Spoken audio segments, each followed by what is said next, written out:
In China, they have announced that they have agreed on a framework for a trade deal, which could resolve a near halt in trade between the two following Trump's, of course, 145% tariff on Chinese imports. And for more on this, let's welcome in our money expert, Rubina Ahmed-Haq, who joins us this morning. Rubina, good morning. And first off, what does this deal, what does it mean for consumers and for Canadians?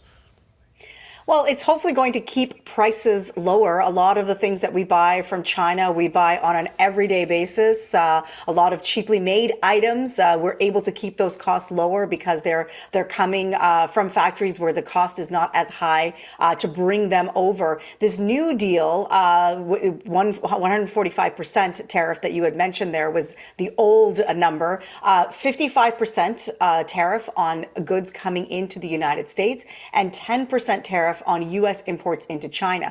Now, that is still, get this, 596% higher than what the tariffs were before Donald Trump took office. So still much, much higher, but not as high as that threat of 145% before this announcement was made. How is it going to help Canadians? It's going to help keep prices a little bit lower, but eventually, because the U.S. is the biggest consumer of Chinese imports, eventually those prices are going to rise across the board, and that includes for Canadian consumers.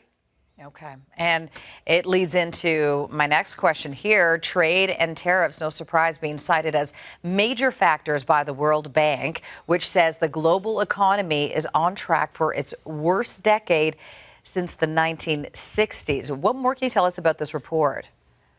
Yeah, the report is citing not just the trade war and everything else that's going on with these renegotiations with the U.S. administration, but also the pandemic. All of that has slowed growth for the decade of 2020. So they're saying the first 7 years of 2020 is going to be the slowest that they have seen, they're predicting, since the 1960s.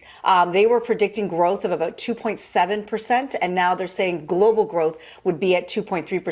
They did cite in there that they don't expect a global recession, especially if these trade deals can come to fruition, if we can get back to some sort of normality where we understand what our relationships are like, not just with the U.S., but what the U.S. relationships are like with all other of our partners, and including the fact that we are now building new relationships. This is specifically speaking to Canada. The World Bank is saying that if all these things get negotiated, we could avoid a global recession, which would be obviously something not anybody would look forward to. Yeah, to your point, though, Rubina, those new trade deals, they are paramount. They are really, really important.